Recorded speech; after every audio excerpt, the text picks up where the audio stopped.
कभी ऐसा होता है कि खान साहब की याद आती हो, मतलब आपने एक कुछ टाइम तो गुजारा है, तो आप उनकी किसी चीज़ को मिस करती हो, तो अगर उनकी ज़ात का, उनकी शख्सियत का कोई अच्छा पहलू है तो वो हमसे शेयर करें, क्योंकि जो दूसरे पहलू थे, बुरे पहलू थे, वो तो आपने किताब में लिख छोड़े हैं। नहीं नहीं, मैंने ऐसी बात नहीं है, मेरा ख्याल है किताब लोगों ने पढ़ी नहीं। और मैंने किताब में बेसिकली तो पेरेंटिंग डिस्कस की है। और जो हम्म। तनकीद भी ज्यादा जिन लोगों ने किताब पढ़ी है वो अक्सर मुझे राइट। ये तनकीद करते हैं कि भाई आपका बचपन तो बड़ा अच्छा गुजरा, आपके वालिदैन तो बहुत अच्छे थे, आपके भाई तो बहुत अच्छे हैं, आपका बेटा तो बहुत अच्छा है। लेकिन ये फैक्ट है, ये एक्चुअली फैक्ट है कि मैंने डिस्कस किया है, मतलब अपने ददियाल के बारे में बताया, अपने दादा दादी के बारे में बताया, मेरे लिए वो हम्म। मेरे हीरोज हैं। हम्म। पूरे वफा के लिए वो देयर हीरोज। अपने ननियाल के बारे में बताया, फिर अपनी वालदा की पेरेंटिंग स्टाइल बताई है, अपनी पेरेंटिंग स्टाइल बताई है। और बाकी मतलब सिर्फ इमरान का जिक्र नहीं है, मैं बिल्कुल। पहली शादी के बारे में अब भी वो भी लिखा है, सब कुछ बाकी आपने लिखा, बाकी बिल्कुल। इंटरेक्शंस के बारे में भी हम्म। लिखा है। जो जो शादियां नहीं हो पाई उनके बारे में भी लिखा है। तो उस मैंने डिस्कस किया है कि लड़कों के साथ या जो बाप और बेटे का जो रिश्ता है और माँ और बेटे का जो रिश्ता है हम्म। उसके तनाजर में लिखा है।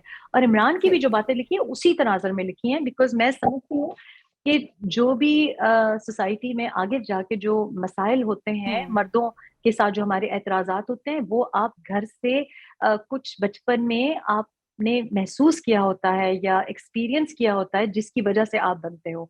यानी मेरा बेटा जिस तरीके से अब बिहेव करता है, तो आप यकीन करें मुझे बहुत फख्र महसूस होता है कि ये लड़का माशाल्लाह। गुस्से पे काबू पा सकता है, ये बिल्कुल। लड़का किसी औरत के हक में आवाज उठाएगा, या ये इंसाफ की बात करेगा, ये क्योंकि आपकी दी हुई ये एक तरबियत बड़ी है। बात है। हम्म। अ, तो ये तरबियत की भी बात है। और मेरा ख्याल है कि ये पाकिस्तान में लड़कों की तरबियत के ऊपर बहुत बहुत इसको मतलब इसको इसको इस पे तवज्जो नहीं दी जाती। मतलब ये हम्म। कि लड़के को जब कोई लड़के पे कोई जब हाथ उठाता है, बच्चे पे भी, तो मतलब हम्म। होश से मार रहे हैं, हैंगर से मार रहे हैं, वाइपर से मार रहे हैं, और उसको बच्चे लड़के कहते हैं कि नहीं हम्म। हमें कुछ नहीं हो रहा था, नॉर्मलाइज किया जाता है। तो हाँ। लड़का क्या इंसान नहीं है?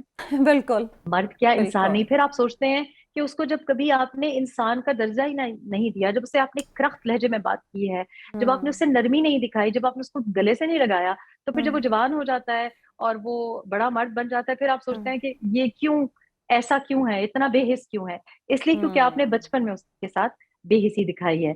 तो बिल्कुल। Coming back to your question कि क्या एक खूबी, आपका जो जब सवाल आया कि 5 खूबियां, तो वो तो मैं देख के घबरा गई। मैंने कहा 5 खूबियां होती तो शायद मैं अभी उधर ही होती। 5 खूबियां मैं कैसे ढूंढूं? लेकिन एक जो खूबी है, या हाँ जो जी। आप खूबी तो मतलब हर क्वालिटी आप इंसान कह में सकते हैं, होती है वो ना, वही हाँ। है जो कि स्पोर्ट्समैन होते वक्त भी थी, कि जिस अच्छा। चीज के पीछे वो पड़ जाते हैं, पड़ जिसका जाते हैं। हम्म। सोच लेते हैं कि ये मैंने हासिल करना है, तो उसको अच्छा। हासिल करके रहते हैं। और ये खूबी है। देखिए स्पोर्ट्स गिव में अप ये नहीं बहुत करते। जरूरी है कि हम्म। विनिंग, आपका माइंड सेट हो कि मैंने ये जीतना है, हम्म। या मैंने अपना बॉलिंग एक्शन ठीक करना है, या मैं हम्म। क्योंकि वो आए तो थे क्रिकेट में बैट्समैन बनने के लिए, क्योंकि सारी फैमिली बहुत अच्छी, मतलब एक बैटिंग हम्म। फैमिली, एक बैट्समैन फैमिली से, जिनकी बड़े जबरदस्त करियर्स थे और बड़े मतलब उनको फॉलो किया जाता था। तो जब वो बैट्समैन नहीं बन पाए उस तरह के, उस कैलिबर के, तो उन्होंने अपने आप को री इन्वेंट करके और फिर बॉलिंग एक्शन, फास्ट बॉलिंग, और फिर ऑलराउंडर। और इसमें कोई दो राय नहीं कि एज अ क्रिकेटर इमरान ने की जो स्टेटिस्टिक्स हैं वो सारी दुनिया के सामने है। He was hmm. Very good at that. Hmm. लेकिन यही उनका फ्लॉ भी है कि वो यकसुई अच्छा। से एक चीज के पीछे तो पड़ जाते हैं, लेकिन जरूरी नहीं कि वो चीज हासिल करना बहुत अच्छी बात हो।